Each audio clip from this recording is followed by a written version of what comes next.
Hey, welcome everyone. Welcome to my channel. If you're new to my channel, make sure you hit that subscribe button. And if you're a returning subscriber, welcome back. So as you guys know, I was on for like 6.5 hours today, but let me say hi to everyone. What's up, members, Patreons, subs, new members, new Patreons, new subs, Patreons. If I have not even looked at Patreon in a couple of days, I have to give you guys the Discord link, so I apologize. That is for all the new Patreons that I have not. I have my nose itchy. Doesn't that mean I'm going to get into a fight, or is that money? No, palm itchy, nose itchy, going to get into a fight. All right, who am I fighting with? So I have, I still have to check Patreon and give you guys a Discord link, so I apologize for that. But the last couple of hours, this has been eating at me, and I can't seem to shake it. So I figured I'd go live to discuss it, because it really has been like eating at me, and I can't seem to get past it. So let me show chat. All right. Thank you, Lacey. So I just want to run for everyone that didn't see it. Yeah, it's my nose. For those of you that didn't see it, I'm just going to run the press conference, the 2-minute press conference, because I know not everybody saw it. As you're aware, the FBI and the Northport Police Department and our state and local law enforcement partners have been searching the area of the Carlton Reserve for Brian Laundrie, a person of interest in the murder of Gabby Petito. Earlier today, investigators found what appears to be human remains, along with personal items such as a backpack and notebook belonging to Brian Laundrie. These items were found in an area that up until recently have been underwater. Our evidence response team is on scene using all available forensic resources to process the area. It's likely the team will be on scene for several days. I know you have a lot of questions, but we don't have all the answers yet. We are working diligently to get those answers for you. We are grateful for the dedication and professionalism of the Northport Police Department, along with our partners from the state and local agencies. Complex investigations such as this cannot be accomplished by one agency alone, but there's just too many agencies to name them all here today. Portions of the Myakkahatchee Creek Environmental Park and Carlton Reserve will remain closed to the public until further notice. This is an active and ongoing investigation, so we ask the public to maintain distance from any law enforcement personnel, equipment, vehicles, and other related activity for the safety of the public and to protect the integrity of our work. We have no additional comment related to today's activities. Our FBI Denver office is the lead investigative agency, and all future inquiries should be directed to them. We appreciate the tremendous support from the public and continue to ask for your assistance in bringing this investigation to close. Thank you. Was the backpack found near the body? Okay. So what that tells me is that they know that it's Brian's remains. They probably did preliminary investigation, and they know that it's Brian. We're not stupid. Anybody that follows true crime cases understands how this stuff works. If it wasn't Brian, they would have ruled it out immediately. They had coroner on scene. They had people on scene. They know it's Brian. So for anybody that's sitting there being an idiot saying, oh, it's not him, blah, blah, blah, they know when it's somebody.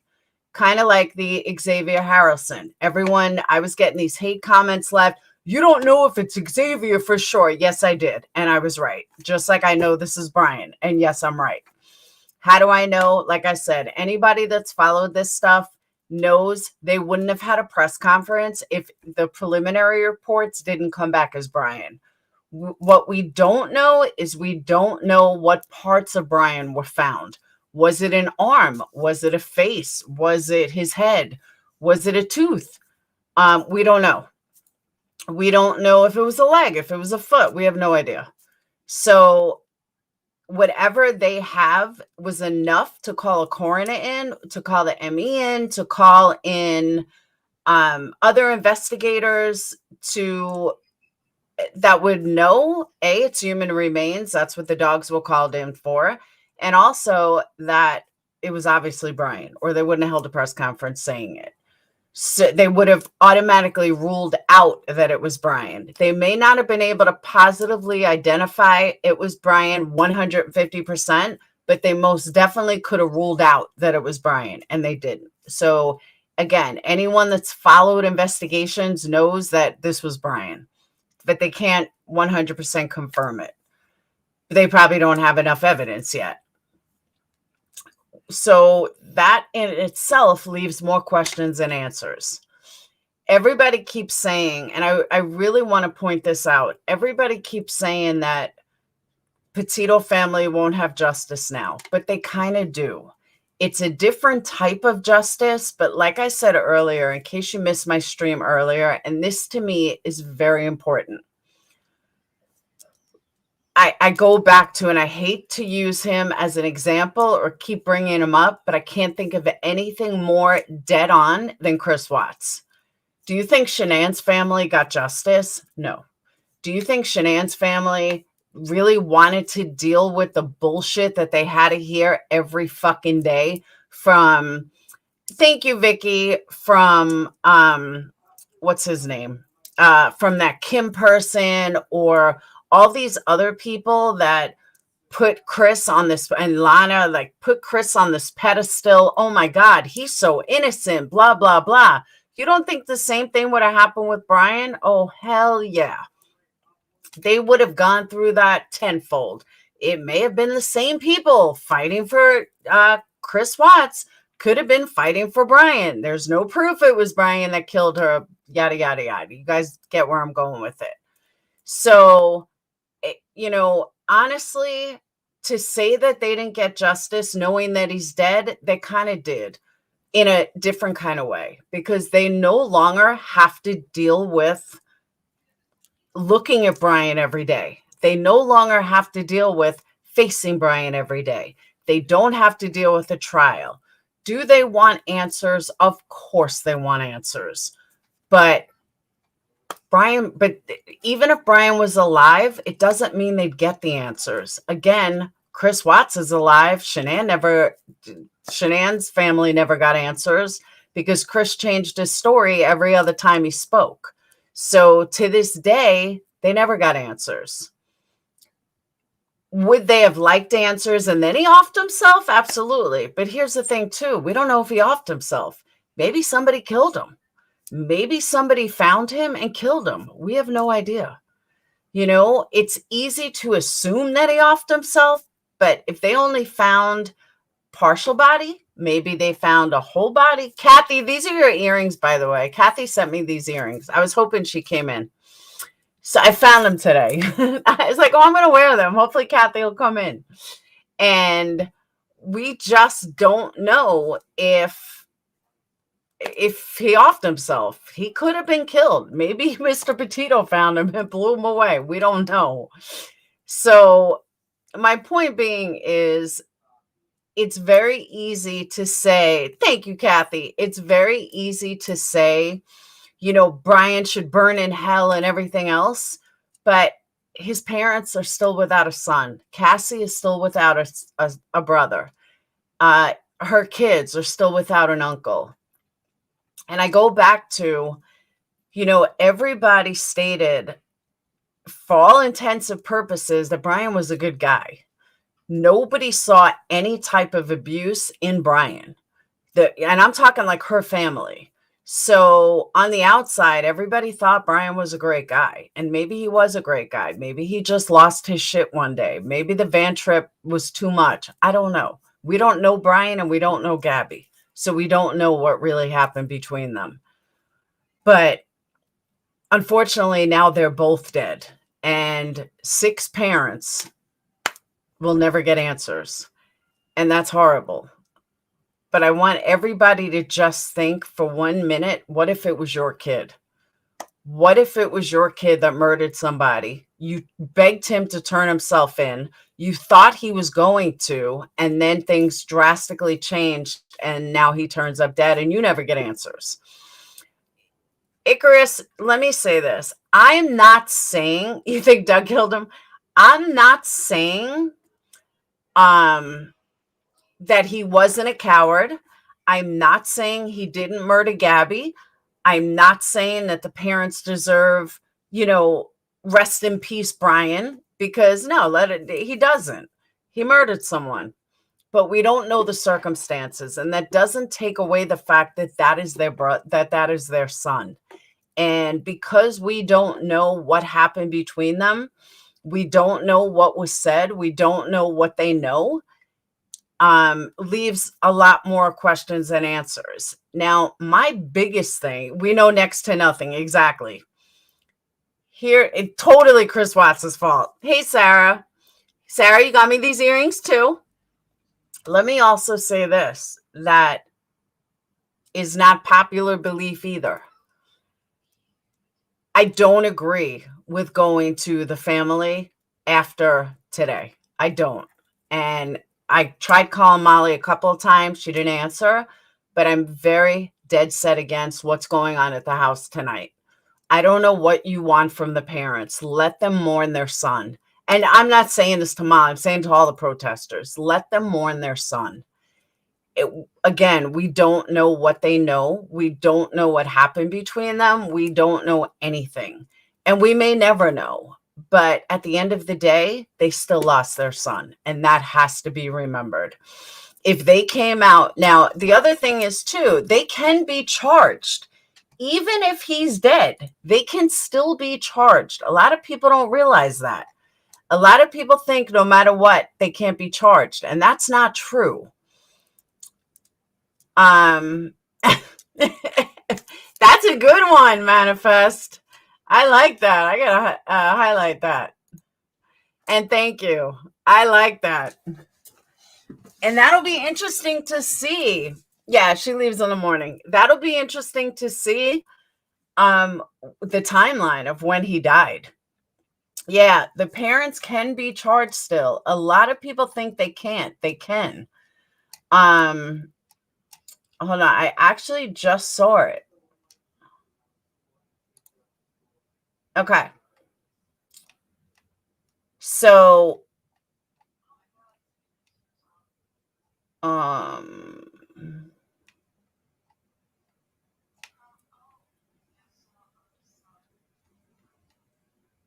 on.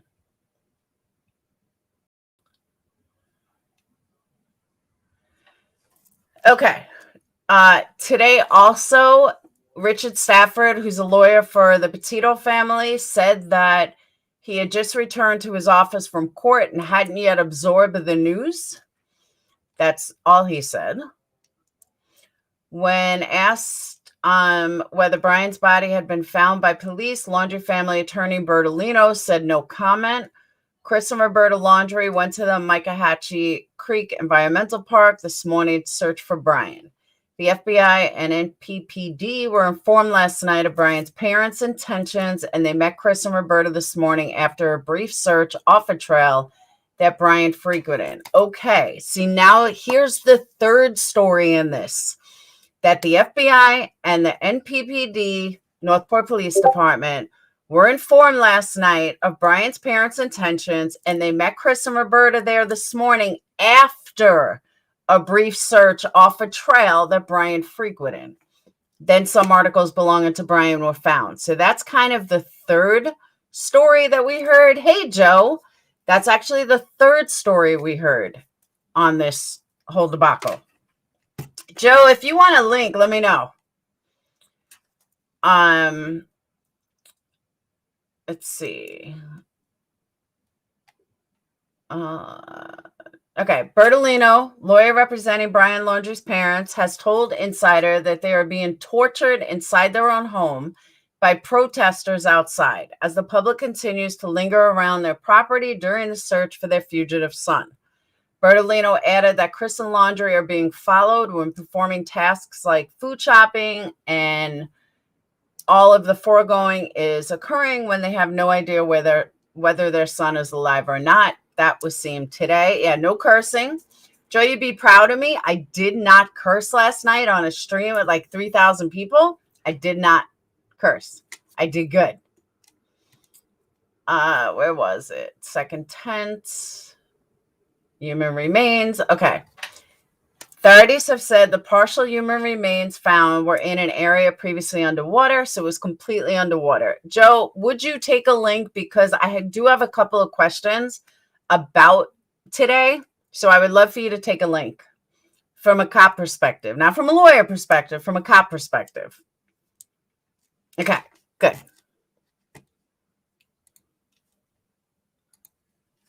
All right, all you gotta do is click this.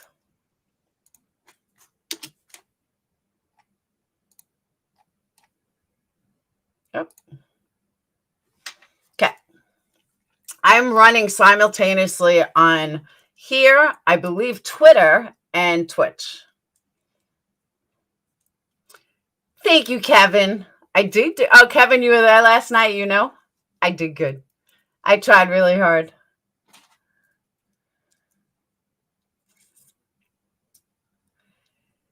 They can have their opinion about the parents, but leave them alone. Yes, I absolutely.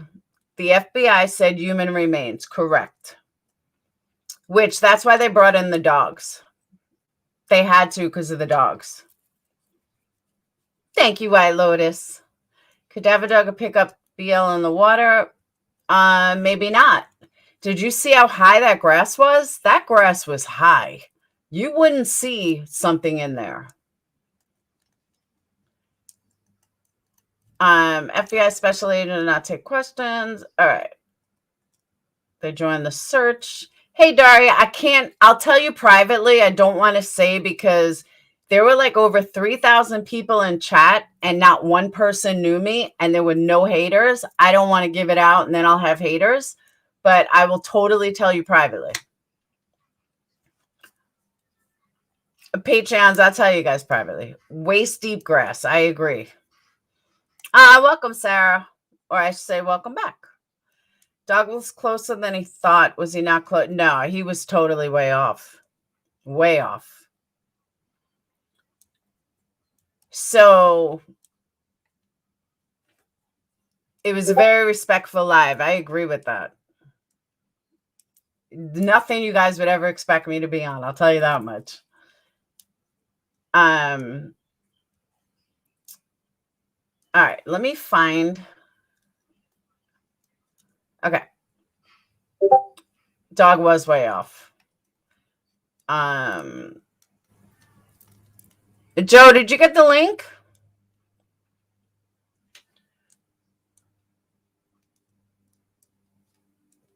All right. So in video footage captured by Fox News, Roberta and Chris are seen speaking with a police officer on a hiking trail of the Myakkahatchee Creek early on Wednesday morning. While much of the conversation is inaudible, the officer at one stage seems to tell them, "We found something," and advises the pair to go home. The officer places his hand on Chris Laundrie's shoulder during the exchange. Roberta then turns to face him and wipes his cheek. I don't know. It says joining. All right, because I don't see you yet. His mom has cancer, somebody said.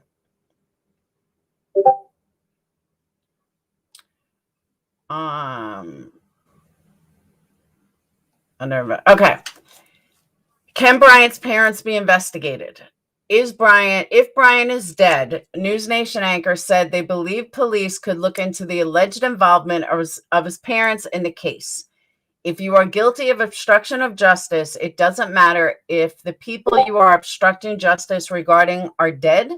So yes, if you lie to the police, it doesn't matter who dies around you. It is a crime, said Ashley Banfield. I don't think that's true, but I might be wrong. Welcome, Kathy. Can you explain how remains were found? We don't know yet. It seems that they have, what behind me is one of my candles. Kind of goes with true crime. That's why. But I'm glowing. I think I look dead. But that's why I want Joe to come up. I don't think that's totally true. I think once they're dead, if the main focus, which is Brian, is dead, I'm not even seeing you. It's not coming up. Let me generate a new link.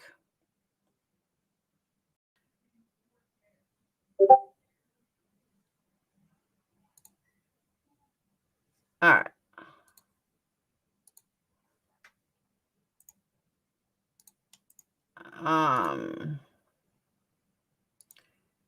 Don't hit the first link, hit the second link. Odd, it was Brian. They found 30. Nah, it's higher than 39%.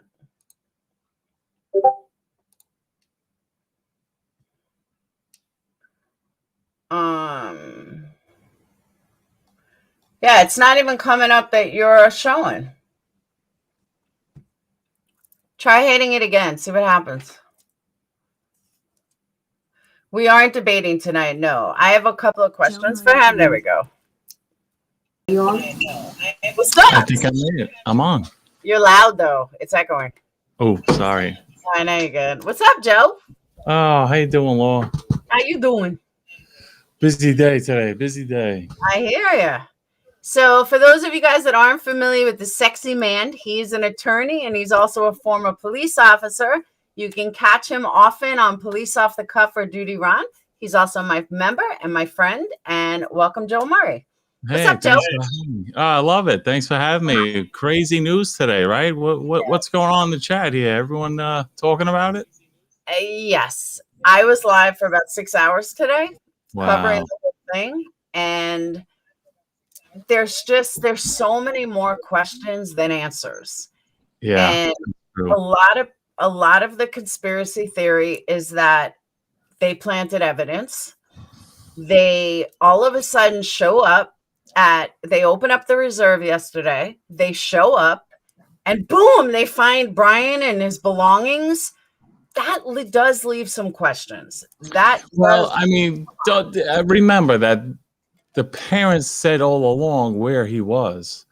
And I think there was a lot of precipitation and raining. So the water level was a lot higher. I believe that's what I heard, that portion where they found him was underwater. So I think the parents have been telling the truth all along. I think he was missing. He was not on the run. He was at a regular place where he frequents. So, I'm really happy for them because they've been getting beat up and lumped up by the media and knuckleheads like John Walsh and Dog the Bounty Hunter. And they were actually telling the truth, and how sad it is that they had to find their son dead to actually be vindicated that they were telling the truth. I agree. Now, with the investigation, the FBI, the most prominent, most articulate, besides the military, avenue that we have to find people. Yeah. Water or not, with all their technology, how could they have overlooked being right there?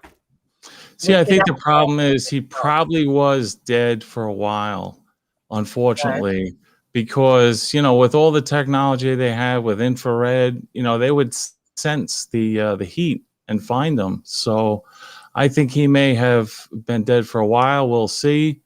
But like I said, with the the terrain over there, it's really rough, and the water table, Florida itself is just very marshy. So when you have a lot of rain, the water table goes up and down, and I think that just hit the body. I don't know where exactly that was. I didn't see the big overview of it, but it looked like from what they were saying that whole area was underwater. So yeah, that's I don't blame them for that. I mean, looking around, just looking at the pictures of that, I can't imagine. You'd have to have your field of vision is just a couple of feet. You can't even see beyond that. So I don't blame them. From a police perspective, because this is another question I've gotten all day that I don't have the answer to. When they say partial human remains are found, right? I know in police talk that usually refers to a certain type rather than, it could be a foot, it could be an arm, it could be a tooth. What do they mean by partial human remains? I know they didn't find a whole body, but what is that specifically referring to? It could be a couple of things. It's not referring to a specific body part, but it could be just referring to the state of decay that the body was in, and maybe it was not fully intact. So we just don't know more than that. When they said, human remains, it could be anything really. We need more information I think the body was probably there for a while and decaying, and perhaps was dismembered at some point. So that would be my logical, but I have no idea. I didn't see anything. Okay, so partial human remains could mean there's a whole body, but because it's decaying. It could be, but like I said, with the animals and whatnot, the body parts could be dismembered, and like the crime scene gets bigger and bigger. Okay. Someone they said what appears to be human remains. Yeah. But they did verify it was human remains because they brought in the dogs to verify it was human remains. Yeah, very sad. The parents are right there too. Mm-hmm. Now, my other question is about the human remains, the notebook. If he was so submerged underwater, if he was eaten by crocodiles, whatever the situation, alligators. Yeah. He offed himself, submerged himself, dead. How much of why do you think the FBI would mention this notebook? Because let me explain. We all know Brian didn't go out there with nothing but a backpack and a notebook. He had much more things with him, but they didn't mention anything. They only mentioned the notebook. Why? Well, I mean, something that really struck me is that this was an area that they searched before. Okay. And, in there, it's 25,000, what is it, acres or? Yeah, 25,000. It's huge. Acres. So they've covered this area. That means they probably didn't go back there, for quite some time. So that body may have been there for a while, and things happen, whether it's boats or animals. So what he may have had originally when he entered that part of the reserve may have gotten pulled away and spread out. I think they mentioned that book, the notebook, because I did see there was a bag that they were going through. Maybe it was in the bag. Okay.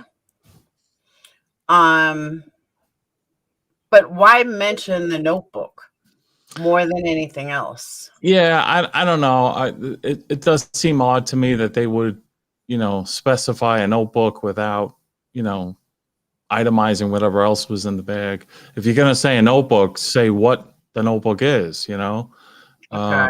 It's just weird, the way everything about this case, I got to tell you, I mean, there's so many missteps, between the coroner's now doing interviews, TV interviews. I mean, these people are nuts. They're going to prosecute this case, and they're, he was, where was he on? He did one of those, what's his name? The coroner that Blue. He retired. He retired? I heard he retired. Where did I hear that? Yeah, that he retired. This He case is such stepped a down mess. after this case for some weird Ah, reason. wow. Yeah, and I heard he had some of his own domestic violence stuff. I don't know if it's true. I really shouldn't say it. I didn't vet it out. But there's so many weird things happening in this case. Even the way the feds are operating, you know, that they indict him for the unauthorized access device. To me, that just makes them look like idiots. You know, I just don't get it. They still never charged him for murder. Still never charge him for murder, but everybody's convicted him. Something's funny about that. You know, we have the newlyweds. I hear there's multiple suspects in the newlywed case, but why is there only one suspect for Brian and Gabby? I don't understand that. Yeah, It's don't weird. quote me on that he retired, but I'm pretty sure he retired. I'm going to look that up. God. I'm not surprised. This case is crazy. You know, and even the feds, when I don't know if I went through it on your show when we were on, I think we covered a lot, but you know, they indicted him, and ordinarily when they indict someone, like a direct presentment before they arrest them, it's sealed. And so they moved to unseal it. No, they moved to seal it as they normally do, and the very next day they file a motion to unseal it. I was laughing at that. I'm like, they really are just, you know, by the seat of their pants with this case. They charged the wrong section in the arrest warrant. They had to do an amended arrest warrant. I mean, just easy mistakes that should not be made on such a high-profile case. Why do you think they did? I just think it's evident of the hysteria. You know, this is a media-driven frenzy, and they're, you know, feeling the pressure. They have to act. They look foolish that he got away in the first place, you know? So, And I agree with that. so they have to show that they're taking action, even if it is the unauthorized access device, you know, has nothing to do with the homicide. Media is evil, likely is him. The FBI would not have done a conference like they did if it wasn't him. I wish more people would realize that. They would never have held a press conference if it wasn't him. I disagree. Ordinarily, I would agree, but this case, they are acting so irrational the way they're doing this case and handling it. They're making stupid mistakes one after the other. So ordinarily, I'd say you're right, but not in this case. You know, I'm not taking anything for granted here. Brian was a person of interest in Gabby's death. Well, we knew that. We knew he was a person of interest, but he wasn't charged. He wasn't a suspected murderer. You know, there's a lot of people that could be a interest. We all knew that. I changed my background just for you, by the way. And we just don't know. Yeah, it's really weird. You know, my girlfriend Angela was doing some research, and she said that there was an escaped sex offender who escaped in June in that area, Teton. Where is it? Oh, Kansas? And he was arrested in Utah in September 28th. So here's an a fleeing felon who's on the loose out there. Who knows what he was doing in his travels, you know? So we don't even know if there was any evidence of any sexual assault on Gabby. All we know is manner and cause of death right now. And then some other stuff that came out during his interviews. But yeah, I mean, it could be anyone. Here's my thing with that. I don't believe that the two are connected at all. I think Brian is not a serial killer. I don't believe Brian's out murdering women. I don't think Brian even murdered Gabby. I really don't. It doesn't fit. It really doesn't make sense. I mean, outside of the obvious that they were on the road together and traveling together and, you know, fiancés, it just doesn't make sense the way that they were conducting themselves. You know, he flew home. He flew home from the 17th to the 23rd. If things were that bad, stay home. He had no obligation to go back. You know, I mean, he had an out, and it wasn't. I could see maybe if the situation was reversed, he was living with her family and felt trapped, and you know, no, he's living at his house with his family, and they're on this trip together. They both voluntarily did. And if things got heated, he had the ability to leave, and he showed us that. So why would he kill her? You know? Okay, I'm going to tell you how and why he did it. Tell me. September 27th, August 27th, they were both in a restaurant together. We both know that they got heated. We both know that they were handsy with each other. This is fact. We know this from the police. I don't know physically. I know that they were upset, and I think they were asked to leave, but I don't know about physically. They were definitely, we know that from the police video, that they were physical with each other. I'm not saying that they beat each other. The Piglet? No, when they both got pulled over on the 12th. Oh, that's the 12th. Yeah, that was definitely physical. I think they got physical after leaving the Piglet. I don't think they were physical in the Piglet. No. He was upset. His anger escalated at the Piglet. There's proof of this. I agree. We don't know why he was so heated, but he was heated. And because he was heated, she went back in. She apologized to the waitresses that, you know, and this is all factual, according to the people that work there. I think that triggered him. I think she started yelling at him. He was already heated. And he put his hand, just like he said in the video, that he put his, and I said this weeks ago, when he put his hands, like in the video, in the cop video, and they got pulled over, she said he put his hands to shut her up, you know, on her mouth to shut her up. Mm-hmm. I strongly believe that he put his hands around her throat. She wouldn't stop screaming. He was like, shut the fuck up already. She wouldn't do it. She was screaming. He pushed it too far. She ended up dead. He panicked. He dropped her off. We didn't know what to do, and he came running home. And then panicked that he was home. That's how I've said this went down from day one. I do not believe he's a serial killer. I also don't believe that he was this horrific, abusive person. I think he's too young. And a lot of us are looking at it from a older perspective, not a 22, 23-year-old perspective. Mm-hmm. So I agree with you there. But I do believe that he killed her to shut her up. And then he came home because he panicked. Then what? And then what? Like what next after he kills her? Like he's dead. No, but what was the thinking? All right, I'm going to shut her up. Then what? He didn't know what he panicked. He was dead. She was dead already. He killed her. You know, he went too far.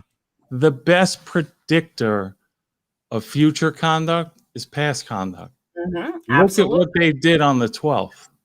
Mm-hmm. They had an argument. It got heated. It got physical. So what did he say? And she confirmed it. He locked the van. You go this way. I'll go that way. That's what he does. The 17th or the 23rd. I don't know if that was domestic violence related. I definitely don't believe it was storage units. I don't believe that story. Maybe there was another incident. And what does he do? He walks away. He flees. He doesn't want to deal with it. I think on the 27th, it got heated. They're on their way back to their campsite where the Bethunes found their van. They went to the campsite. You remember the crime scene where Gabby was found was near a campsite. They were at the campsite and got into another, perhaps physical, and he walks away. He walks away. He goes one way. She does whatever, stays at the campsite or walks away. He comes back and she's dead. That was my original theory. However, there hasn't been another suspect. So if it wasn't his hand, but look at the pattern. Look at the pattern. The two women, the newlyweds, were killed at their campsite. Yes. There's somebody out there, and they was being stalked by this person. They say he was a creepy man and they actually told one of their friends or relatives, if we don't come back, we will murdered or something like that.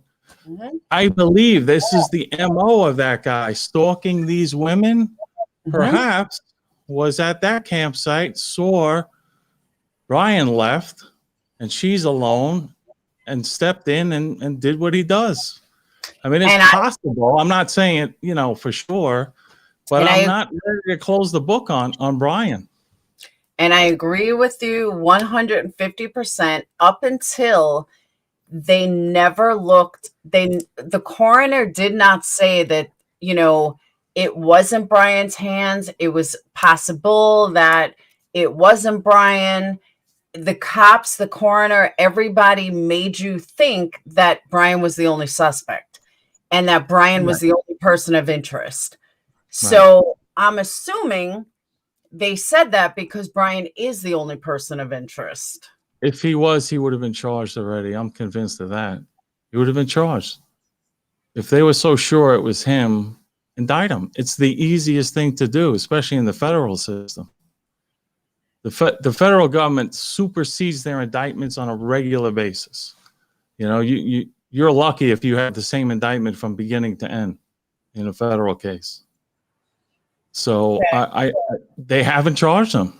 With all the other facts they have, all the electronics, the cell phone, credit card, with all of that they're pinpointing where they are and what they're doing, they still haven't charged them. There are big problems in this case. And then where I got this from? I'm trying to understand and logically rationalize the parents. Everybody is so offended that I cannot believe they're calling and begging for information about their daughter. They don't know where she is. They don't know what's happening. What would explain that?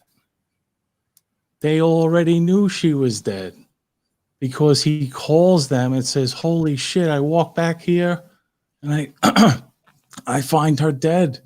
Yeah, and then he tells them we had a domestic incident right before that. Oh, they're going to arrest you. If you call 911, they're going to arrest you right away. You're going to tell the police I had a domestic incident, very public, and came back and we walked away and I found her dead. You're under arrest. No bail, go to jail, see ya. So they said, no. We talked to a friend of ours. He's a lawyer from New York. He says, just come home, say nothing. You're not obligated. And it's true. He's not obligated to report her, dead or missing or whatever. And he came home. And the parents, the Petito, I feel so bad for them. They're calling to try to get information. But here's what happens. If those parents say anything, what are they going to say? She's already dead. I agree. What are they going to say? Your daughter's dead. That's going to just, blow open an investigation into them. How did you know that? I'm subpoenaing you to the grand jury. They're going to have to say, I was on the phone talking to my son. He told me about a domestic incident they were involved in. He walked away or whatever he did. He came back and found her dead. They go, yeah, okay, that's great. Tell it to the grand jury. He'll be indicted, and they'll be the star witnesses at trial. They're his parents who are going to say that he was in a physical domestic violence act with her and then amazingly found her dead. They're done. So the lawyer logically told them, you can say nothing to anyone. And I agree with that. It's the only explanation I can find rationally why a parent, their parents themselves, the Laundries, their parents, and they knew each other. They had a good relationship. Why they would not respond? Because they knew something. They knew, and if they said it, they're going to convict their son in a heartbeat because they're going to be witnesses against their son. They couldn't talk. Okay. But Jeanette, remember though, we are innocent to proven guilty. That is a fact. That's all Joe is stating.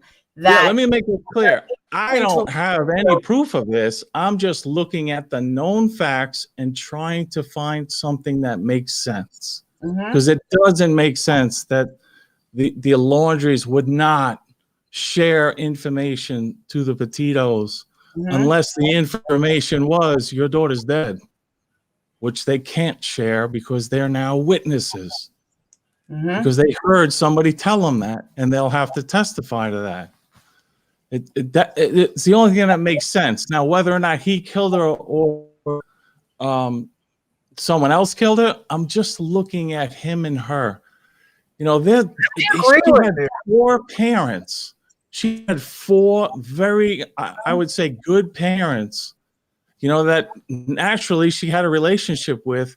His parents seem like decent people. Cassie, there's so many people around them. If there was serious domestic violence going on, somebody would have said something. They would have intervened. They would have split them up. No. I agree with that. These people are not living in the dark. They were out there. So yes, there was domestic violence, but I don't think it was homicidal. I agree. You know, millions of people engage in domestic violence every year and don't kill their spouse. That's exactly what I said. I just don't. It doesn't fit. There's no motive. There's nothing. He could have walked away at any minute like he does in the past. That's his MO. Which is why he left this time. But I do agree with you about, and I've been saying this about the domestic violence part. I don't see what other people see, that he was this horrific abuser. I don't see it. I see 2 very young kids who didn't know how to deal with stress. I see 2 young kids that in a toxic relationship, but I don't see him as this horrific abuser who beat her daily. I just don't. And I 100%. Don't think she was afraid of him either. I agree, and that's a good point. And I got lumped up for saying it, but the fact that she's so free with her hands tells me she's not afraid of getting hit herself. She's not. She's just not afraid. Because I've seen real victims of brutality in domestic incidents. They're afraid of their own shadow. They're flinching every time you turn around. Yep. That's not Gabby Petito. That's not Gabby. Gabby is the one who's free with her hands. Oh, we don't know if he was, though. I'm sure he was, because that 911 caller said he was slapping her. And she even said that, you know, he was hitting her. So I'm sure it was both ways. I don't see that genuine fear of him that I've seen in so many other women. I agree with that. And that's what I've said. But, you know, you have to be careful because you don't want to victim shame. You don't want it to come across like shaming. I'm just observing. You know, one of these things is not like the other. I'm just calling it out the way I see it. They seem more concerned about getting busted for drugs. I don't know, Speak Life, but I can tell you that after watching that video multiple times, it's very easy to jump on a bandwagon that, oh my God, she was so abused and she was this and she was that. She may have just been scared. Like when they said she was going to get a ticket, she was like, oh no, she freaked out because she didn't want a ticket. There were more things at play than abuse. Maybe she was afraid a father was going to freak out. Maybe the van was insured in a father's name and it was going to get impounded or something. I believe there were other things at play besides, oh my God, he's going to kick my ass. I don't believe that. And I know that's not a popular opinion, and I'll live with that. No, we're going to be scourges for God forbid. It's just, hey, Grandma Rose, there's just other things at play than that they may have been scared of. Do I agree with the way the cops handled him? Oh, hell no. Do I agree with the way the cops handled her? No. But I do want to see the female footage, which we haven't seen yet. I know people, WFLA and Brian Laundrie had asked for freedom of speech. They tried filing for it. They won't allow it. They still haven't given it. So there's probably stuff on the female recorder that none of us see yet, and they don't want us to see it. And exactly, Sarah, everybody thought Chris Watts was a good guy too. But at the end of the day, we do know Chris Watts didn't beat Shanann. He killed her. He killed his whole family. It turns out to be a complete psycho. But he didn't have this history of beating her. He didn't have this history of doing things to her. And it proved the point. You know, he just freaked out. Emotionally abusive, possible. We have no idea. We never spoke to Brian and we never spoke to Gabby. We don't know. We don't know what went on. Yeah, a lot of people are just making assumptions based on, you know, Mhm. the little snapshot in time. And I, you know, I had somebody who I really respect, and we dialogue together, you know, in the comments and stuff. And she was enumerating, you know, instance after instance, red flag, red flag, red flag. These cops missed this, missed that. And I said, let me ask you something. What about her family? What about his family? If Mhm. these things were so obvious, don't they have blood on their hands because they ignored this time and time again? Because it must have been, this couldn't have been the first time. I It agree. must have been happening and happening. Mhm. And then, you know, I'm proving my point because it didn't happen. Because those parents love her. That his family, even Cassie, these are good people. I don't see them as evil, devious I people. If agree. they saw Brian abusing her, they would have interceded. You know, they would have broke it up. They would have said, hey, whoa, you know, this is not, you know, good for you, either one of you. I don't see that family allowing this to go on. And So, it kind of makes my point when you're saying, oh, red flag, red flag, red flag. Okay, well, how come the people closest to her never saw these red flags? You know, like, I agree. But let's go one step further. It is kind of suspicious that the family went on this camping trip on the 8th. Nobody can tell me that that wasn't a final goodbye, that they knew that this was a yeah, final goodbye. Nothing will change my mind on that. They okay. wouldn't ask I'm about not gonna Gabby. try that. They wouldn't I'm ask about Gabby. They probably told Cassie, don't ask about Gabby. They just broke up, whatever. He was all lovey dovey with his nephews, his cousins. There's just no way that you're going to allow, I mean, that you're not having this final goodbye when you know that you just left your girlfriend, your fiance 12 days ago, and she's dead, and you know she's dead.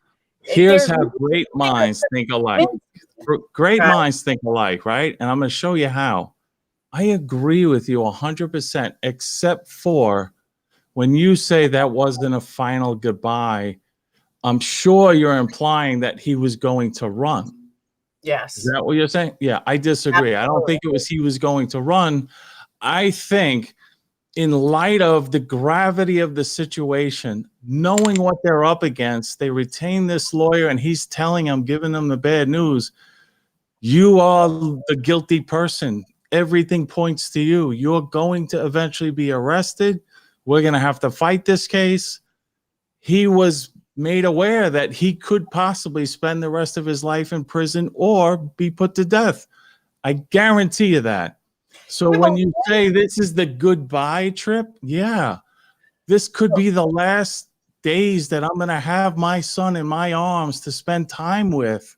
So they took the opportunity to have quality time because he could be arrested at any time.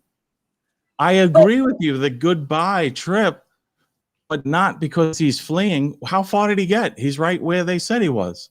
The parents directed them there. but wouldn't a lawyer tell tell their client, if you're innocent, we'll fight through this. No. If you're truly innocent. What he would tell him is you have to sit back. You have to sit back and let them bring their case, and we'll attack the case as it comes. He's not going to tell them to go in there and give them the facts of what happened because he's going to bury himself. He's going to put himself on the scene, you know, maybe even touching the body. He may have come back and tried to check her pulse on her neck, you know, so there's a possibility there's some transfer DNA on her neck. I mean, we don't know how bad it is. But if I'm his lawyer, I'm telling him, listen, this is all pointing towards you. All these domestic violence cases, whatever the stat is, you know, 90% are the spouse that are responsible. Everything is pointing to you. This is going to be a tough case. But that's nothing. If he was going to run, he would have ran on September 1st. He told him what he's up against, and just said, sit back and wait. It's going to happen. It's only a matter of time, and we'll fight this case. So with all the madness, he wouldn't have been a lawyer to fight. He was a real estate lawyer. He wasn't going to fight it. Yeah, no, I don't think he was gonna, but I think because of, think about what I believe happened, that he found her dead and called his parents panicking, crying, what do I do? They reached out to someone. Remember I told you this? It was not for his legal skills. Okay. Was this before or after he spent $1,000 of her money? Did he call his parents begging for help before or after he spent over $1,000 of Gabby's money after she was dead? I don't know. I have no idea. I think that was the credit card he had. Maybe he wasn't even thinking about it. Maybe they had an agreement. This money in here is used for the trip, and he thought nothing of using it. You know? Oh, we have Savannah. That's been discussed. But I don't know. I mean, all his stuff is in the van. Everyone's like, then why did he take the van? Well, should he have left it there? I mean, she's dead. What was he going to do with it? He's got all his stuff in it. Bring it home. Yes, Nikki. Most likely it was him. Human remains were found along with some of his stuff. So I don't know. I definitely believe in innocent until proven guilty, but too many things point to he did this. How? And Show me. Besides the circumstances, we know they were together. We know they were in the van. You know, we know that they were on this trip together. Aside from that, what's his motive to kill her? They've had fights before. Why this? Crime of passion. He just took it too far because he was already heated. That's why. Crime of passions happen every day, and people end up dead every day in the heat of a moment, in a split second of going too far. We already know he was angry. Yes, we know he was angry, but a lot of the critique of him has been, he's such an actor. He's so devious. Look at him manipulating the cops, doing. That doesn't fit a guy who's in a rage and kills someone. You know, like it just doesn't fit. The whole thing is just not, you know, fitting together nicely the way it should be. I mean, it would make sense if he was the guy. If we saw on that domestic violence thing, a guy who got out of the car, slammed the door, was kicking the tire, and this is bullshit. I'm not doing, why are you hassling me? You know? Yeah, that's the kind of temperament I would see somebody who would kill somebody in a crime of passion. Not this guy who gets out and he's talking. Or I just don't see it. But Chris Watts, there's not Chris Watts had a very devious motive and twisted devious motive. He wanted to be with that woman, and he figured the only way I could do it is eliminate my family. But you know, which is sick. There was nobody that ever said anything bad. He fit the profile of this loving husband, and maybe Brian was cheating. Maybe Brian had somebody else. We don't know. But your logic would be great if not for Chris Watts. Yeah, but Chris Watts didn't live with, you know, the parents, and, you know, these people were under a microscope. You would have spotted that. You know, Chris Watts, as far as I know, I mean, they lived together, him and his family, but who had direct contact with him on a regular basis? Certainly not like the Petitos or the Laundries. I mean, these people were living together, you know, and I think they were even working together. Weren't they working at like a juice bar or something? The family owned it? Yeah, the family owned it. I mean, they're on top of each other. How do they not see this? It's killing me. Because whenever someone is eliminated, they say it totally. They say so-and-so was eliminated as a suspect. Nobody else has been eliminated as a suspect. Brian has not been eliminated as a suspect in her death. Nor should he be. I don't think he would ever be, because of the nature of their fiancés, and they were on this trip together. Unless you show me a surveillance camera that he stayed at the Piglet or went next door to the bar and she drove to the campsite, there's no way to eliminate him. You need to really have hard proof and like surveillance with timestamps to show that no, there was no way he could be there. That's eliminating someone. You can't. Okay. And let me also explain. Joe is not saying he didn't do it. Joe is saying, I'm not saying he didn't do it, but there's not enough proof to show he did do it. That's all he's saying. There's a lot of conflicting information. You know, people like, oh, you could tell it was a jealous rage. Really? He's jealous. He flies home for 7 days and 6 nights and leaves her alone there. That's a jealous guy. I don't get that either. That doesn't fit either. You know, like, I don't see it. It's not clean, you know, and we don't have a lot of facts, though. We need to see what they have, you know, before we can piece this together.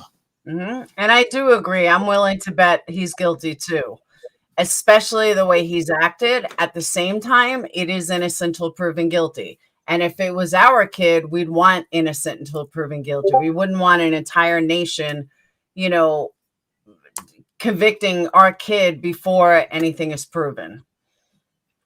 He was the last person who's seen her. They were arguing at the restaurant. The cops were called about a domestic. How doesn't it line up? Because it still doesn't show that he did it.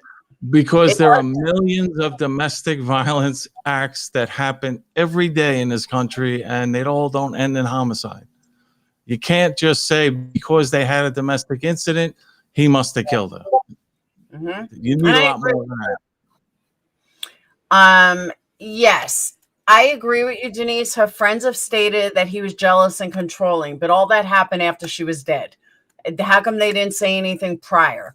If they were she was so close to the family, how come she didn't let Joe know, or, you know, her parents know, or something? Like, hindsight's 2020 when it comes to, you know, well, he was controlling. He wasn't that controlling, or you didn't think she was in danger, you would have said something. So that's the argument there as well. Yeah, even just taking, like, let's take it at face value. They had to get this storage locker empty or whatever they were doing. I don't know if he was that jealous and that controlling, you're coming with me. Exactly. I'm not leaving you here 7 days or 6 nights. I saw how that guy was looking at you. I saw how this guy. That's what you would expect to see. I don't see that. And where is the exchange of, you know, oh, you're coming back, or, you know, I miss you, fly back here. I thought they didn't have a lot of money. How did they afford this flight? It was so weird. I'm still not convinced he was home. Like, where's the proof that he went home other than someone said it? I don't know. It's weird to me. Yeah. I don't think it was as public, but I can't see any law enforcement overlooking that. I mean, you know, he is, I don't care about this person of interest. He is the suspect from Jump Street. And you want to log him in and what he's doing and maintain continual surveillance. You know, he's the last guy with her and he's not talking. So we're going to look at him, you know? So if I wouldn't take the lawyer's word, oh yeah, he's in the living room. Okay, let's go in the living room and see if he's here, you know? Now, what do you think of the attorney? Because you have a personality. I thought it was funny. I didn't see anything wrong with it. Other people seem to have a huge problem with it. When Josh called Bertolino or text Bertolino and said, is Brian with you? And he said, oh, I thought he was with you. I thought that's a funny comment. I didn't think it was cocky. I thought Bertolino probably gets asked every day about this. And he was being funny. I agree. I mean, no, you're 100% right. I mean, the job we do is so stressful. Just that even as a cop, like, we do that too. We're always goofing around and trying to make light of things. It's a stressful job. And, you know, I thought being a cop was stressful too. Being a criminal defense attorney is enormously stressful. We have people's lives in our hands, who could go away to jail. It's just a lot of pressure on you. And so you make light of it and you make a joke, or you're being snarky and sarcastic about it. I thought it was with you, I don't see anything wrong with that. I didn't either. Me and White Lotus, when we heard it last night, kind of laughed. Like, we thought it was kind of funny. But general consensus didn't really find it funny. I was like, I don't see that as cocky. Even the news thought it was kind of cocky. I didn't see it like that. I was like, okay, I thought it was kind of funny. You just went, I don't know why people got so up in an uproar about it. And I was like, okay, I don't think it's that big of a deal, but all right. Yeah, I mean, people are picking at everything. I heard today, just hearing the news, well, if it's a finger or, they set it up, or I was like, I couldn't believe some of the stuff people were saying, Well, this is the family setting this up. Like, what? Come on. But hold on. It is a bit strange. You can't deny it. It is a bit strange that these wonderful FBI that we have did all this searching and found nothing. But yeah. Lo and behold, here comes the parents the day after it opens up, and boom, all of a sudden they find Brian, they find this, they find evidence, they find a backpack. That's a little suspicious, just a tad. I don't know. I mean, you would think that if they're going to let them into an area, that they're going to, not search them, but at least see if they're carrying a bag, or, are you suggesting they planted that to make it look like it was Brian? But find it a bit suspicious. I can't say they planned it. All right, hold on. Let me go one step further. Yeah. They see them talking to the FBI agent, and Roberta's holding a bag. If that was evidence from inside the backpack, they're not giving it to the parents. They're not giving evidence to the parents. So what was in the backpack? What are you looking in the backpack for? It was too weird to me. It is a little sloppy, but in this case, I am not surprised at all the missteps that I've seen already, that this could be yet another one. That was something that was recovered, and they wanted them to look in there to see if it's something they recognized, I don't know. But letting them touch it was, a little shocking to me. But let me just say this, because of this true crime stuff, which I absolutely love. I'm addicted. I'm running into like problems with my deadlines with my other work. I'm in the comments at 2 a.m. What do you mean I'm a Texas? But I got kind of friendly with, the guys from EquiSearch and Dave Rader, and I wrote up this petition to Congress, since Congress is about to saddle us with $3.5 trillion in additional debt that they're going to spend in this infrastructure bill. I was like, hey, why don't we tell them how we want some of that spent? And EquiSearch and RP Search Services and the other one, I forget, like Oklahoma, whatever. These are all nonprofits that raise private money, charitable money to fund these operations, and they do these massive searches, a lot in Summer Wells. So I did this petition, but I was researching the company and looking at some of the things they did, and there was one case that just really grabbed me, very similar to this, where it was a 4-year-old child who went missing. Okay. And they had searched, and RP Search Services uses drones with high-tech imagery and software that can look for specific colors. And, it was really like high-tech stuff beyond anything I know. But the fact is that they use this, and they were able to spot the kid because the kid was wearing a red shirt, and it was underwater somehow. and they recovered the kid, but it was in a swampy area infested with alligators. And the point of this is that had they not used these services right away, it's very possible that that kid would have been eaten or swallowed and disappeared and never been found. And imagine a parent, at least if you recover the body, you know what happened. Imagine not finding the kid and torturing yourself that he's a sex slave and he's being traded and abused. Like I would lose my mind. I agree. So, and they said in that story about that it was previously searched, and they had canoes and stuff. They were out there. It was previously searched and missed, but this technology picked it up. So it's entirely possible that's what happened here. It struck me right away because I remember reading that story when I was researching it. It could have happened. I don't know. It seems suspect. It's very suspect. It is.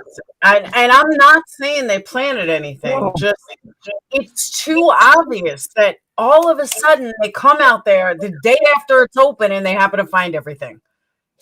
I'm sorry. I can't get past even the remains. They took the remains out of a plastic bag and dumped it in there. I mean, no, but I feel like they knew where he was the entire time, and I think you're right. They did know these are his places where he goes. That's why the FBI wanted them out there.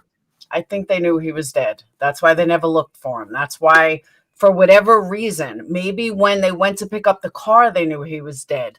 But I can't seem to put a reason why they wouldn't have said that he was dead from jump. Oh, are you suggesting like when they pick up the car, there was a note in there, Mom, Dad, I love you. I can't take this anymore. Yes. I'm going to kill myself. Not I'm going to kill myself. Possible. But, if you don't hear from me in a day or two, I'm gone. Yeah.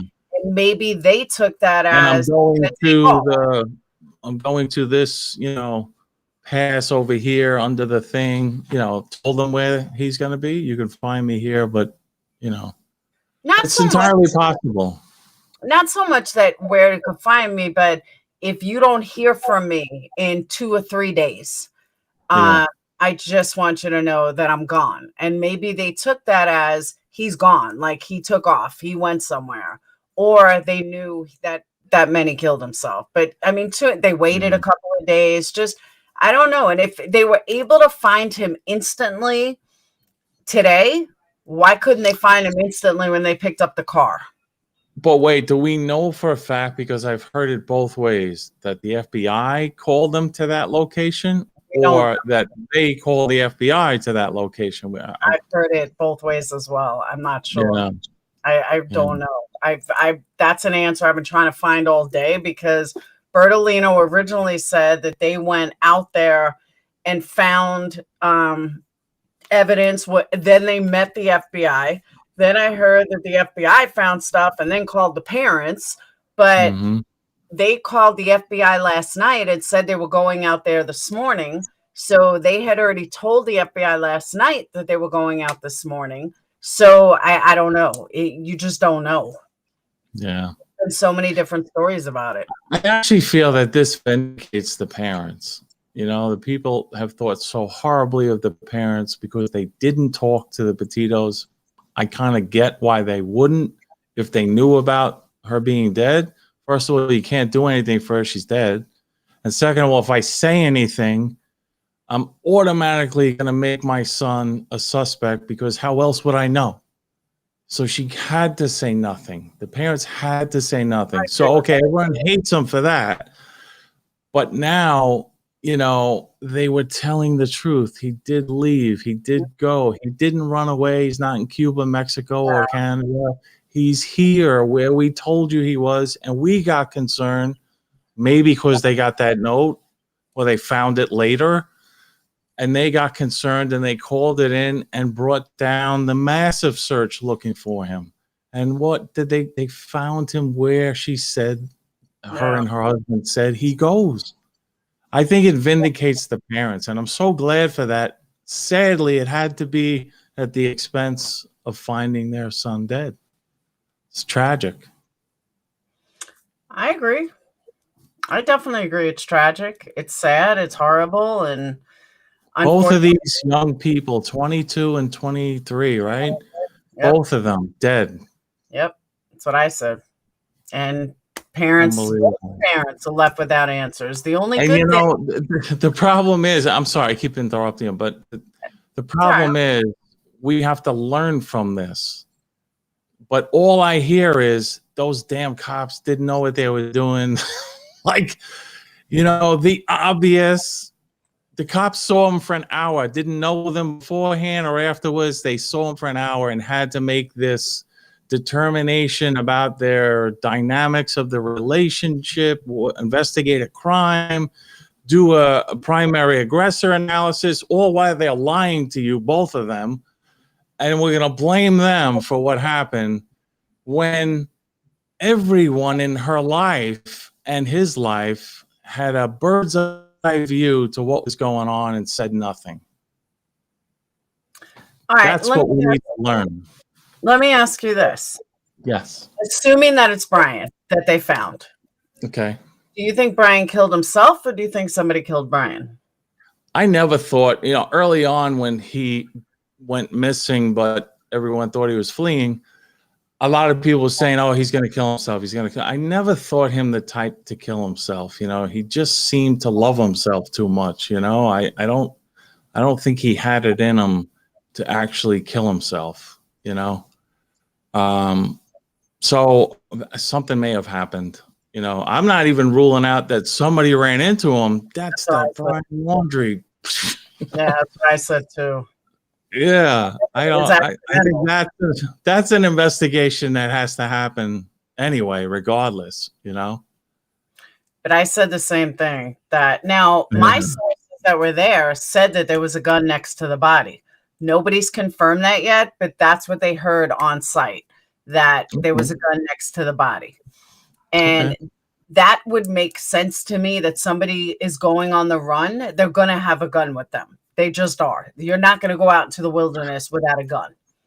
You know, so not even going on the run, but just going in that preserve. Yeah. I would want to have a gun, you know, whether I'm running or not. I haven't ran anywhere in a long time. So I'm not surprised about that. But you know, then there are stories about, did he steal the gun from his dad? You know, I don't know, but now guns are legal in Florida, right? You could buy them at a flea market, right? Yes, guns are exactly totally legal. So that's why I don't doubt that he had a gun, and there was a gun in his backpack. But I understand the FBI is not going to say anything about that because it does not. But I also I have something else to ask you. It's another case I've been working on. When you were a cop, when you were a cop, were you aware of the unused vans that are in police parking lots? Oh, that's so horrible. What a tragedy. She crawled inside the van. Yeah. Do you think she crawled in there to get help? I don't know why she wouldn't go into the... I'm sorry. That was one town away from here. That's the next town over. That's so tragic. What do you think was her goal?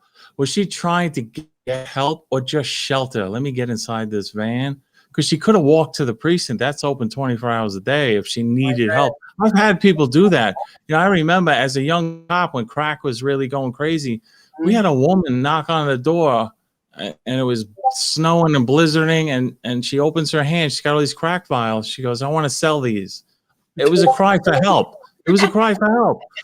But that's what I thought of when I saw that. Was she trying to get help or was she just, you know, looking for shelter somewhere that she knew, you know, she can hide? I don't know. I tried going to Huntsville Police. They won't talk to me about it. They said we can't give any information at the moment. I was like, can you answer some basic questions? They wouldn't answer anything. I'm like, maybe I'll go to my local, you know, my city, because they're literally 10 minutes away. And I just didn't understand, one, how they don't have better cameras or more cameras, how, you know, it's so gritty, and how nobody noticed her for 2 weeks. I don't get it. I'm a little disappointed too with the cameras, because after 9/11, Well, I guess because, we got hit the hardest, but everything was hardened.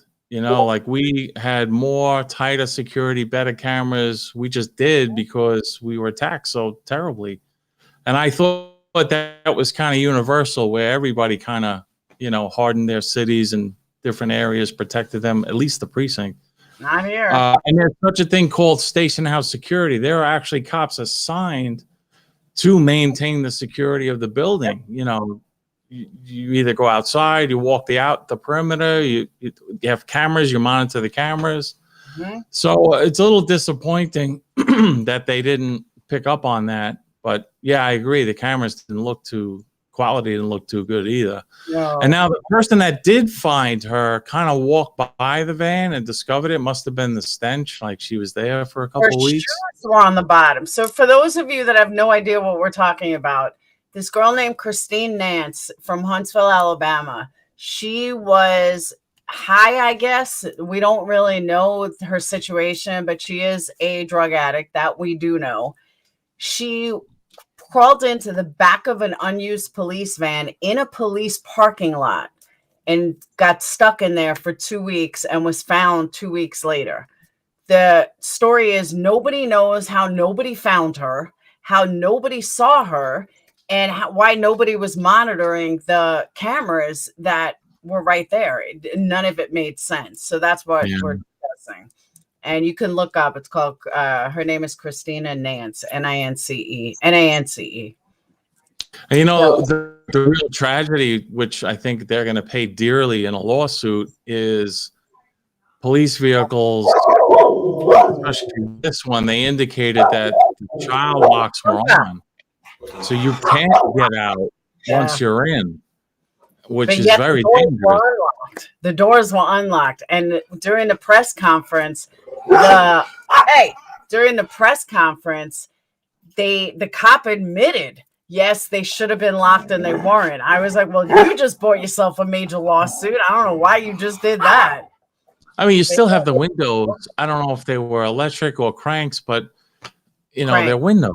If you want to get out, there's a way. But I think she was just incapacitated because they said they were popping in and out, and her shoes were at the bottom outside the window.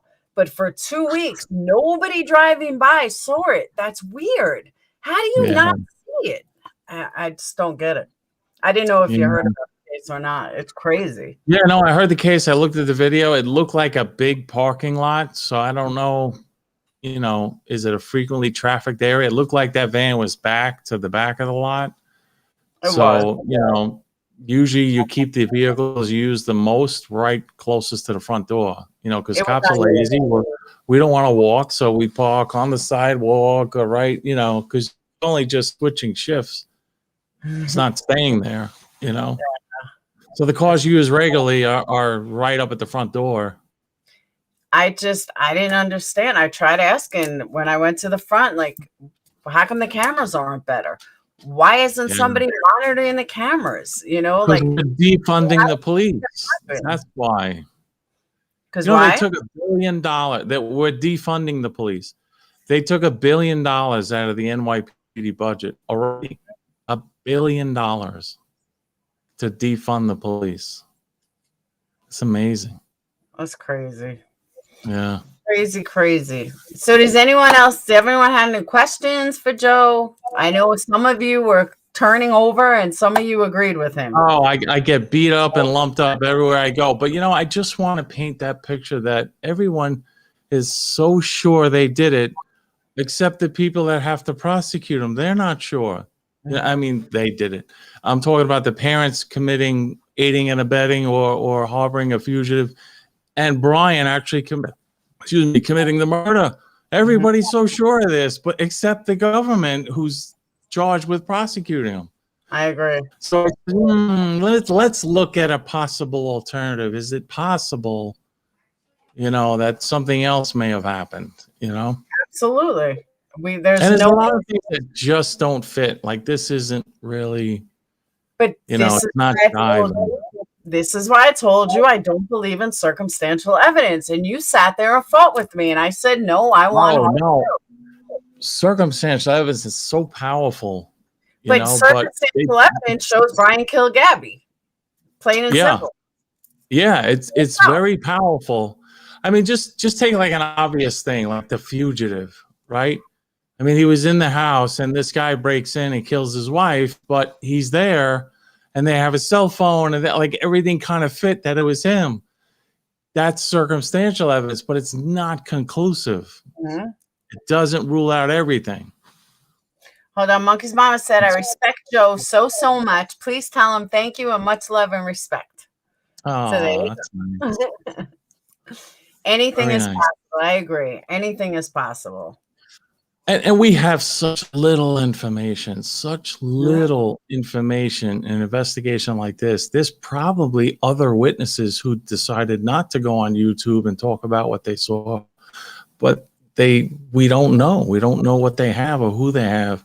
So, you know, we got to wait and see what's out there. Maybe it will make sense. And maybe these people are right with the evidence that they can connect these dots. But I don't see it right now. And so I'm leaving the door open for other possible scenarios.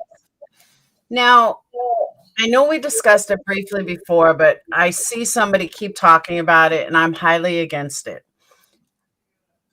Why do you think, and I'm going to try to get one of them on panel, like I'm going to try to get a hold of the father, but there's nothing in me that connects Brian to the killing of the couple. Nothing. Well, you would have to show some evidence that they did spend time apart unless she was party to that killing. Like, I'm with you. I don't see it because they're a couple and they're together, except for when they have arguments and they separate. I don't think that would have been the opportune time. And he didn't fit the description of the creepy guy who's stalking us, you know? Yep, I totally agree. But so many people on social media are connecting the two. I'm like, no, they're not connected. Like I don't think it is. I really don't think it is, because it is possible because she was doing this blog and I don't know really what goes into that, how many hours of work that is on a computer where she's burying her face and maybe was oblivious to him. I'm going for a hike, you know. I don't know. I guess it is possible, but why? Why would he do this? You know? I agree.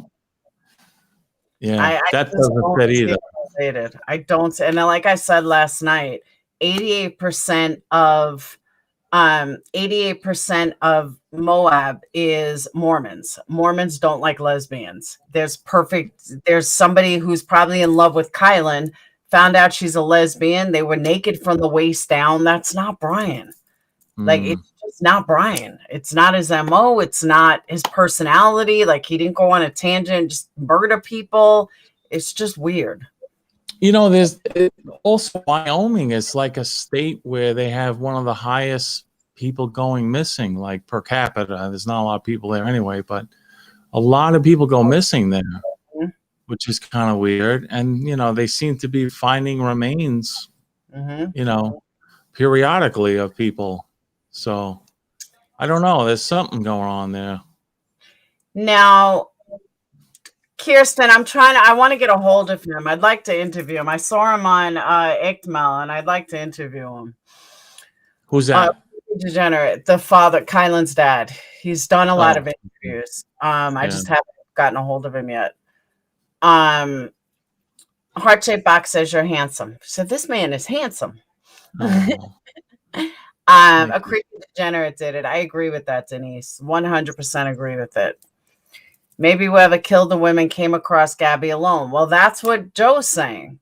That's exactly what Joe's whole point is we can't. That whole thing about him being a stalker, that he was creepy and he was, you know, popping up, scaring them. I think this guy could have done the same thing at their campsite, Gabby and Brian's campsite. Saw Brian slip away and moved in for the kill. Could have happened. I have had that theory before. I have went over and over in that theory in my head. But then I look at so many other possibilities that are more likely, like he strangled her in the heat of a moment. He strangled her because he was mad. It's I just know. Does he have that type of personality, explosive personality? Has anyone indicated yes. that he had? Who? Yes. The restaurants that saw him freak out. The 2 restaurants that they were in on the road. The girl, he left waitresses at the restaurant on the 27th hysterical crying. The girl, according to the reports, she was outside crying because he was yelling so loud at them. So yes, he does have that personality. Yeah. I just, go back to the whole family dynamic there. There was so many eyeballs on them, and nobody seemed to think there was a problem. Heart-shaped box, you brought up a good point. Do you give any weight? I'm going to tell you a conversation I have with my son too. Do you give any weight in the books he was reading, his dark love for dark art or video games he played? Do you give any weight to that? Yeah, I think it could tie into his personality. He may look at a character that he likes and wants to emulate. Yeah, I think that's possible. Okay. I don't know. I was talking to my son who's an avid gamer, and I asked him, do you ever wanted to kill anybody? He's like, no. And he plays dangerous games, fighting games, gun games. And I said to him, do you find that Call of Duty or some of these games put you in a different frame of mind? So at first he said no. And then he said, well, kind of. I said, what do you mean? He goes, there's some crazy people, very toxic communities in Call of Duty. Okay, what do you mean by toxic? And I had to laugh. He said, I don't know, 35, 40, 45-year-old men that have no jobs and no life come on the internet and come in our community, and they're like, oh, you're a fag, you're a loser, you're this, you're that. And these guys are just losers with no job. And I started cracking up because it reminded me of some of the guys on YouTube. But I started laughing. And he's like, some of the communities are very toxic, but not the game. People get very, what's the word to use? Like they want to hurt themselves. They don't necessarily want to hurt somebody else, but they want to hurt themselves based on these older people telling them they're a loser, they're this, they're that.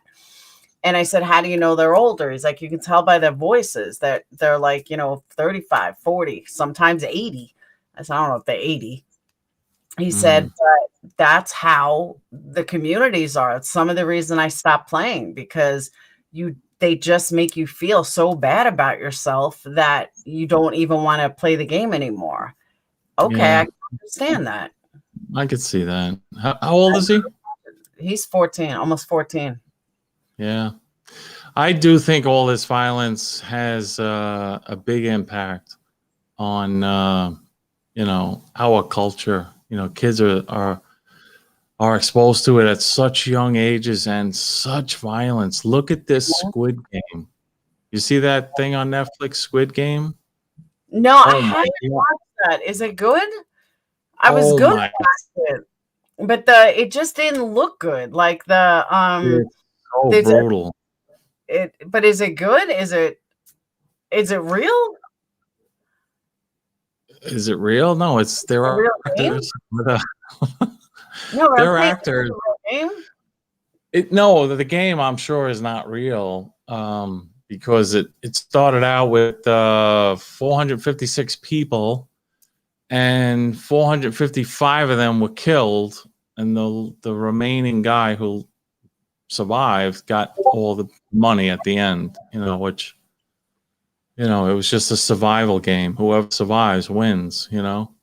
But each game, if you lose, there was 6 tasks that you had to do, and if you don't do them or complete them, they give you like 10 minutes.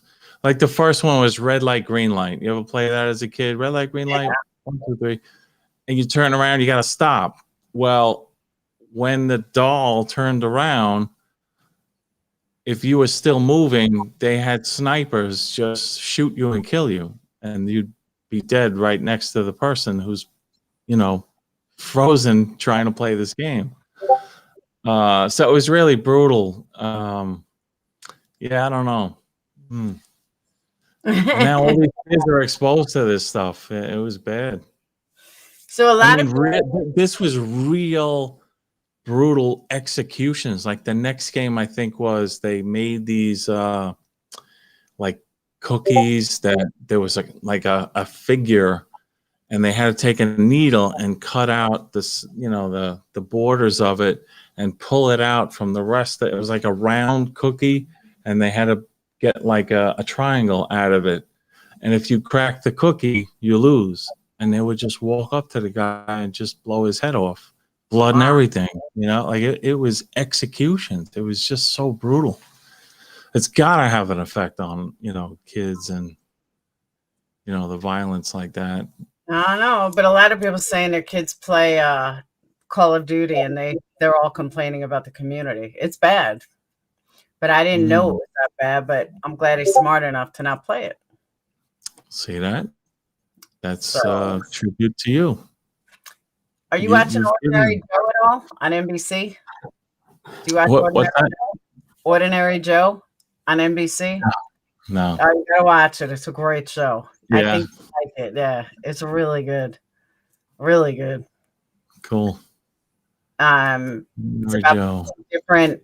If you were to do like he has one life, and then they show if he would have made a different choice, and then if he would have made a different choice, what all three lives are like. It's a really good show. Yeah, it's a really good show.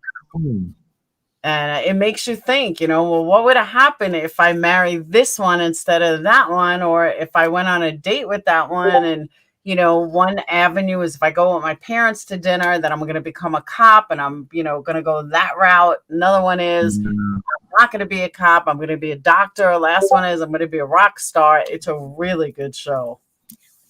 And that is cool. That is true. It makes you think, right? It makes you think about pivotal moments. Like when I hit that detective and broke his jaw, what if I didn't break his jaw? What would my career have been? Exactly. Exactly. It's a really good I only had a high school diploma. If you would have told me, you know, I would be a lawyer trying cases, I would, what? You know. Yeah, how your life would be with one simple decision you make. And they show all three avenues. It's a really good show. Yeah, I'm going to check that out because that's an interesting concept to know about. What your life would have been like if you took a different avenue. If, you know, it's all started like after college. And does he go with his parents to dinner? Does he ask this girl that he's got the hots on for dinner? Or does he meet this other girl that he's been sleeping with? You know, which one does he go with? And they show all three, what his life would have been like with all three. And every week it's, you know, it's really good. So I think it's something you would like. From everything I know about you, I think it's a show you would enjoy. That's what made me think about it. Plus you have the same name, but it's a good show. I think I will. Yeah, I'm gonna check it out. Definitely do. Very now nice. let's shut down. I want to thank you for coming up. Always a pleasure. Always a pleasure. Oh, thank you, Laura. I will speak to you soon. Great. Thanks so much, and have a good night. And let's see what tomorrow brings. This case is amazing. You know, every day there's like something new. But call the police department. Tell them I need an interview. They won't listen. Yeah. They won't talk to me. I tried. Oh. You're doing good, though. I really like what you're doing, and I'm here if you need me. Just call me. I'd love to chime in. Will do. Thank you much. All right. Okay. Good night. Good night. I love Joe. He's great. Whoops. All right. So, I mean, Joe definitely gave you guys a different perspective. There's no doubt about that. Joe has a girlfriend. He definitely gave you guys a different perspective. Whether you agree with it or not, you have to understand he's coming from a cop lawyer perspective. different than most of us. So you have to cut him some leeway there. He fights for people's rights every day. He fights for, you know, doing the right thing every day, innocent until proven guilty. He has seen both sides of it. So even if you disagree with him, understand where it's coming from. And, you know, he wants facts. He wants things to, you know, be right. So you don't even know when someone likes, he's got a girlfriend. I love when Joe comes on too. He's great. He's got a long-term living girlfriend, not just, you know, a, you know, fly-by-night girlfriend. So there you go, heart-shaped box. I know he believes in me and he wants to see me get 1 million subs. That I know. So there's that. Thank you, Savannah.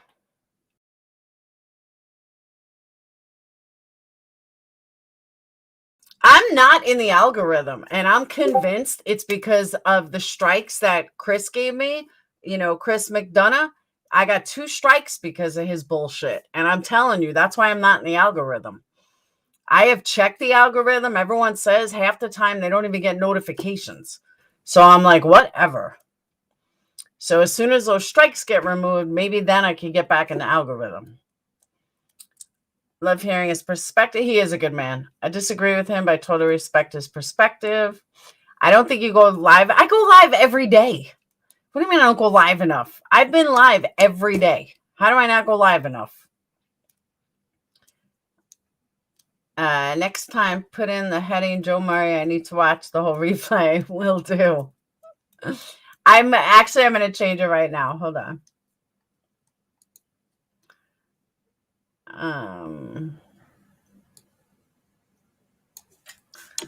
With Joe Murray.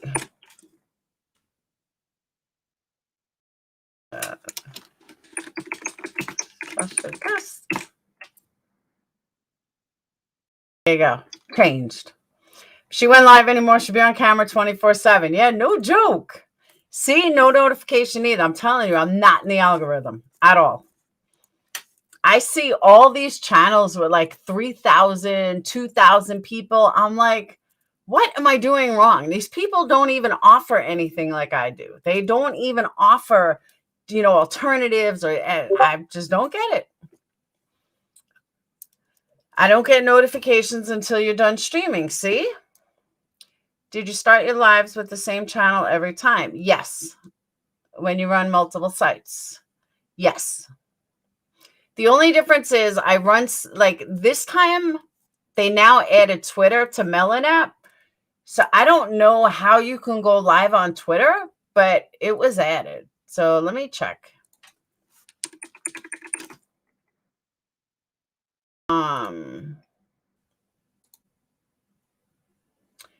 See, all it says is I just went live. Oh, there it is. It is live. Interesting. 0 viewers, but it is on Twitch. I mean, on Twitter. Interesting. All right. It does work. All right, Brian Enton, latest report outside the Colton Reserve. Latest on the timeline of what to expect tomorrow. I'm staying here. We'll be on Banfield at 10, which is now over because it's 11 Eastern time. Area surrounded with crime scene tape. There's 2. All right, before I close down, let's see what Brian Enton has to say.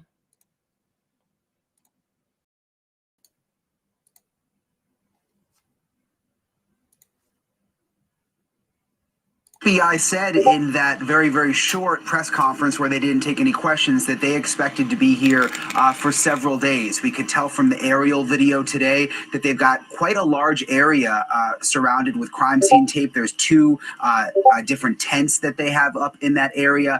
So they're going to be out investigating for a couple of days, they say. In terms of when they'll be able to positively identify those human remains, the latest we've heard from the medical examiner tonight is he expects possibly tomorrow, possibly the day after that. He says it could take longer, but he's thinking 1 or 2 days. Brian, the overarching question from so many people at home, I have the same question, is how could they have missed this? They have been combing through this reserve for week after week. You have some information from the attorney today about what led to today's findings involving the Laundrie parents. In case people are just joining us, walk us through how they ended up out there this morning and came across these items.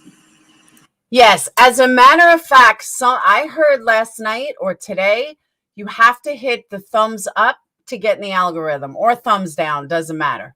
So maybe that's the problem, that not everyone is hitting the thumbs up and the thumbs down enough. So hit it up. And someone said that's how you break the algorithm, is you keep hitting that thumbs up. I mean, it only works once, but whether you give me thumb up or thumbs down, it's important for the algorithm. That's what I was told.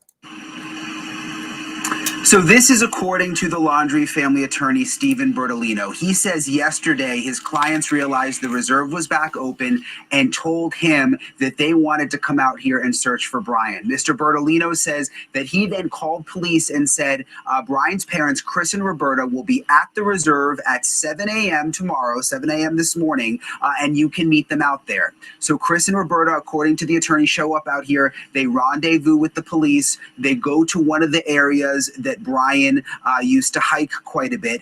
And according to the attorney, Christopher Laundrie, the dad, is on one side of this trail and the two police officers are on the other side. And the attorney says that Christopher Laundrie found a bag that had some of Brian's personal items in it on one side of the trail. And he says, meanwhile, on the other side of the trail, the two law enforcement officers came across a backpack that belonged to Brian Laundrie. And then further into the swamp right there, the attorney says that is where the human remains were discovered. Brian, I have a couple questions here from folks on Twitter. Come out here and search for Brian. Mr. Bertolino says that he then called police and said Brian's parents, Chris and Roberta, will be at the reserve at 7 a.m. tomorrow, 7 a.m. this morning, and you can meet them out there. So Chris and Roberta, according to the attorney, show up out here. They rendezvous with the police. They go to one of the areas that Brian used to hike quite a bit. And according to the attorney, Christopher Laundrie, the dad, is on one side of this trail and the two police officers are on the other side. And the attorney says that Christopher Laundrie found a bag that had some of Brian's personal items in it on one side. Come on, how do you just find a bag that had Brian's items in it? No way. I'm sorry. I don't buy it. Side of the trail. And he says, meanwhile, on the other side of the trail, the two law enforcement officers came across a backpack that belonged to Brian Laundrie. And then further into the swamp right there, the attorney says that is where the human remains were discovered. Brian, I have a couple questions here from folks on Twitter. This first one is from Robin. Human remains found in search for Brian Laundrie. I don't know what you were talking about, Lindsay. That's the start of the clip. Human remains found in search for Brian Laundrie.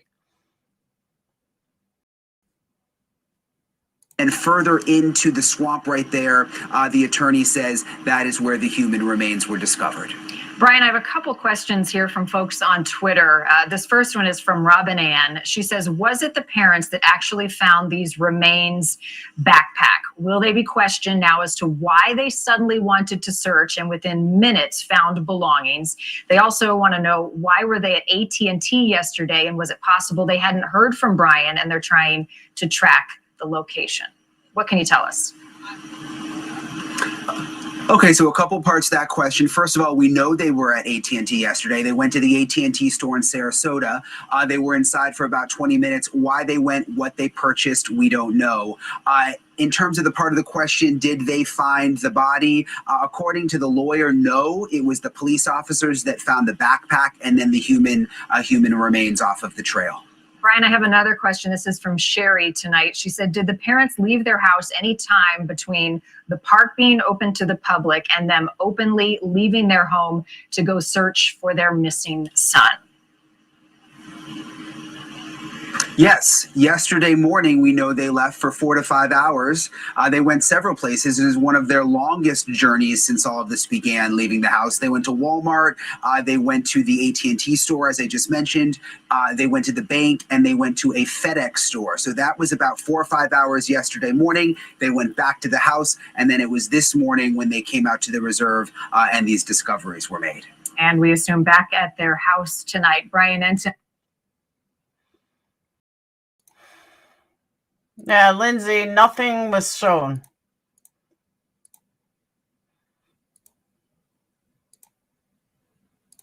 You are losing it.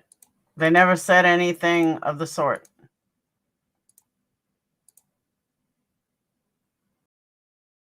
FBI has not identified human remains. The meaning that they haven't identified whose it is. That's what they mean by that. So you're not losing it, but that's not you took it wrong. They're not saying that the FBI is saying it's not human remains. They're saying that they haven't identified them, meaning they haven't said whose they were. That's what they meant. I don't think the parents are retired. But I think it's funny though, when like openly left. No, they're being watched their every move. But it is a little strange. But I'm glad to hear the FBI is the one that discovered it. But it is a little strange. But you got to have faith. You just got to have faith. So I am going to shut down, though, because I got stuff I got to do because I was live all day today. And it sounds like I'm probably going to be live all day tomorrow. So that's that. I will let you guys know what time tomorrow. Hopefully they'll, let us know what. Yeah, FBI has not identified human remains, meaning that they have not identified whose human remains they are. You guys are taking it wrong. It's Brian. I totally agree with you. He's been dead the whole time. I absolutely agree with that. I think he died immediately. I don't think anything else. Thank you, K9. So I'll see you guys tomorrow. I'm going to try to get up early and get all my stuff done in case I have to spend another 6 hours online. So that's it. So I will see you guys later. Have a wonderful night. Sleep well, because I'm sure we're going to be together tomorrow. All right. I'll see you guys later. Bye.